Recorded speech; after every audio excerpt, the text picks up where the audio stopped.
Welcome to the Tea Parlor. I'm Des. I'm Addison. And I'm Lucas. Now, unfortunately, our fourth member, Cal, couldn't be here. He was invited to Gatsby's grand party of the night. Bummer we couldn't make it. Yeah, all right. So let's get into the book. The book of the night is The Great Gatsby by F. Scott Fitzgerald. So the first thing we're going to talk about is the characters that were introduced. We have Gatsby, Nick, Tom, Jordan, Daisy. All right, so I guess let's talk about Nick first because he's our narrator. We didn't find out his name until a couple chapters in, and that was kind of annoying. The way that, we would have to assume that Gatsby was our narrator, but, he remained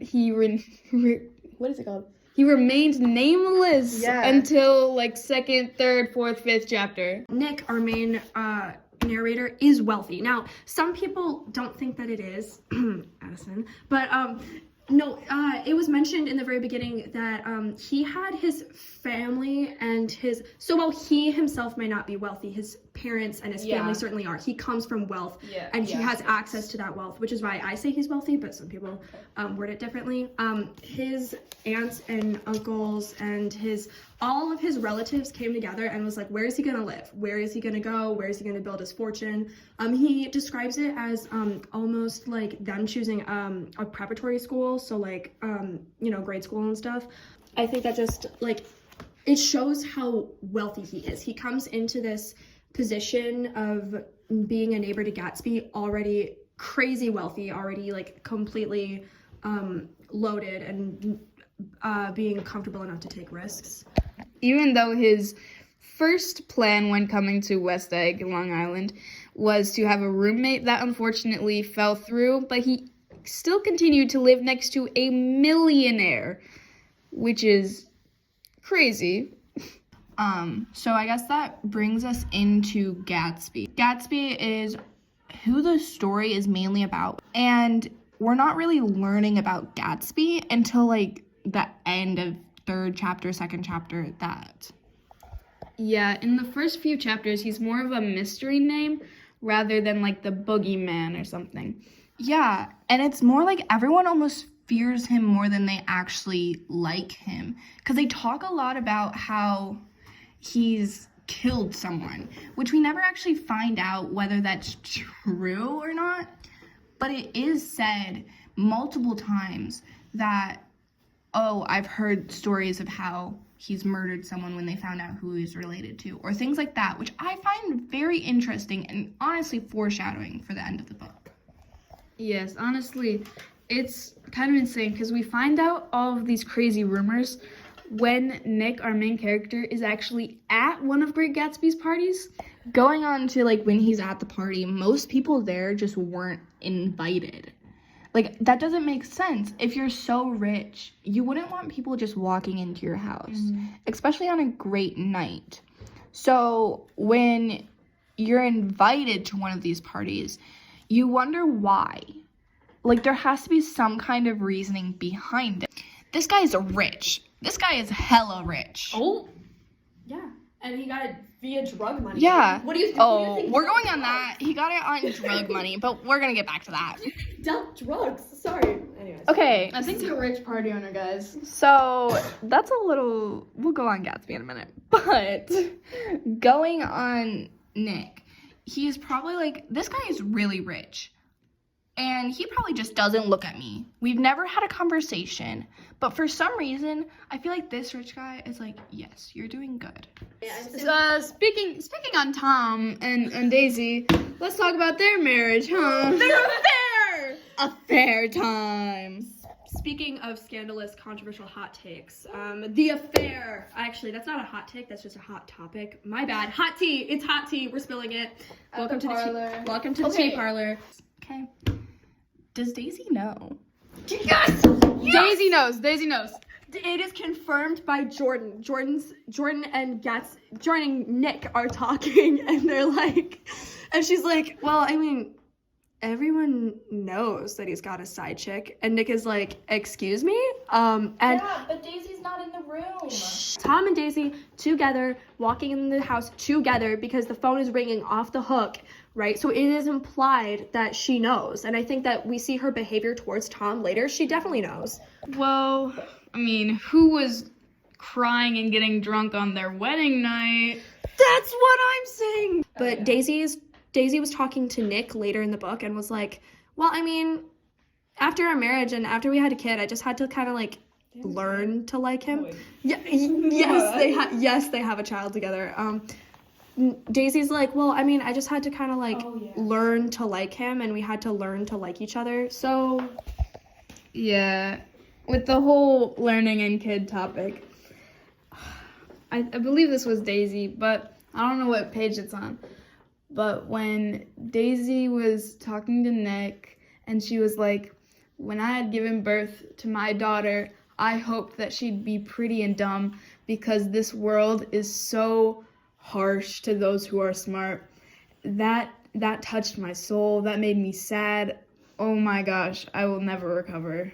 especially because like women at the time were punished for being smart and being like, it was almost like you wanted to have an air of arrogance around you, an air of like ignorance is bliss, you know, where you're like, oh, if I don't know anything, then I can't be sad about anything. It's kind of like you have to know you're oppressed in order to feel anger from oppression.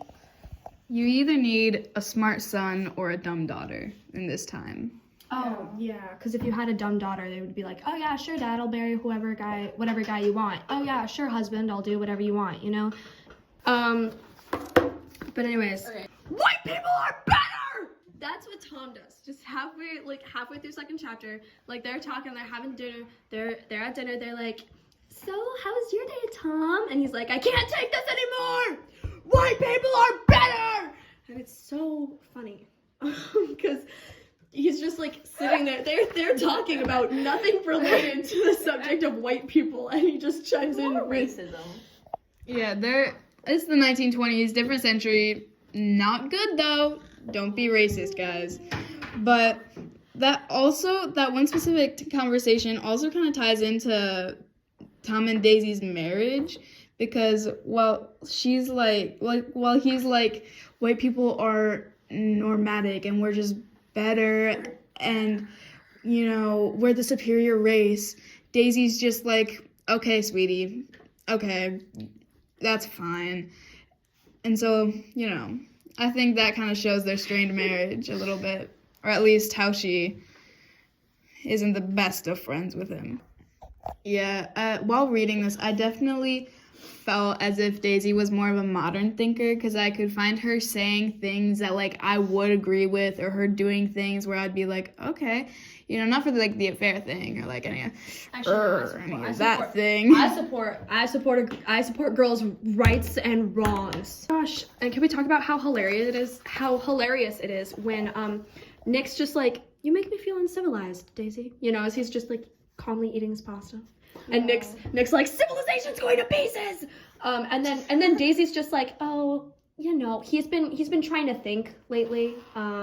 We've just now gotten to the point where he's thinking on his own without any provoking.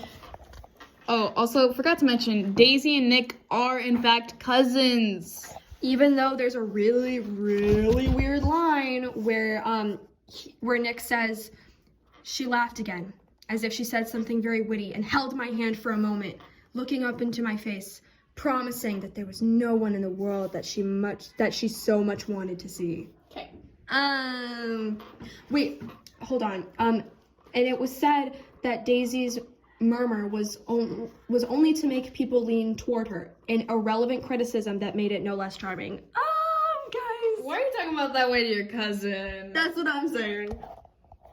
Okay, so I understand, but like we also can't just blame Nick, because on page like 7 or something, I don't know, they're at the tea party and Tom leaves, and then Daisy is talking to Nick and is like talking to Jordan. Yeah, Miss Baker. Yeah, Miss Baker. Miss Baker. They're besties. Yeah. They're friends. Yeah, they're friends. So they're sitting next to each other, and she goes, "Don't you think Nick is such a rose? Don't you think? Just such a rose." And then Jordan, like, agrees and all. Like, you don't say that to your cousin. You don't call your cousin a rose. Like, a rose is, like, a symbol of, like, love. Passion, yeah. So why would you call your cousin that?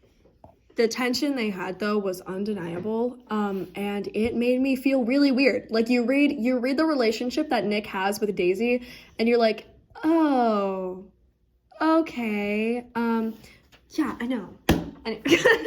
So, but, like, that was weird. I was like, what? Because they both describe each other in very, like, tense ways, like, oh, and her breasts were blooming out of her dress and stuff, and I'm like sitting here like, Nick, what are you doing? And again, it's like, it's a theme you're gonna notice a lot when you read The Great Gatsby is like the incestual vibes that Nick and Daisy have, like, all the time.